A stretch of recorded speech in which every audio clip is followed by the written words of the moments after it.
రైతు సోదరులారా, మీకు తెలుసా అడవి పందుల నుంచి పంట పొలాల్లో ఎంత నష్టం చేస్తుంటాయో? అడవి పందులు నార్త్ అమెరికా నుండి వచ్చిన జంతువులు.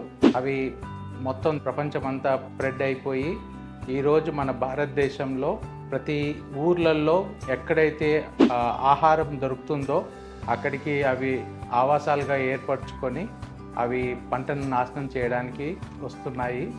ముఖ్యంగా మన తెలుగు రాష్ట్రాలైన తెలంగాణ, ఆంధ్ర రాష్ట్రాల్లో ఈ అడవి పందుల సంఖ్య విపరీతంగా పెరిగి ఈరోజు రైతులకు భారీ నష్టం చేకూరుస్తుంది. ముఖ్యంగా ఎప్పుడైతే రైతులు విత్తనం వేస్తారో, వేసిన తర్వాత తడి పెడతారో, తడి పెట్టిన తర్వాత వచ్చిన మొలకల కొరకు అడవి పందులు అనేవి తినడానికి వస్తాయి. ముఖ్యంగా ఆ టైంలో 80-90% రైతు నష్టపోతాడు. తర్వాత పంట చేతికి వచ్చే సమయంలో 50-60% పంటను నష్టపోతారు. ఈ సమస్యని పరిష్కరించడానికి మేము 2 పరికరాలని కనుగొన్నాము. ఒకటి ఏమో ABR wild animal repellent system, ABR wars అంటాము.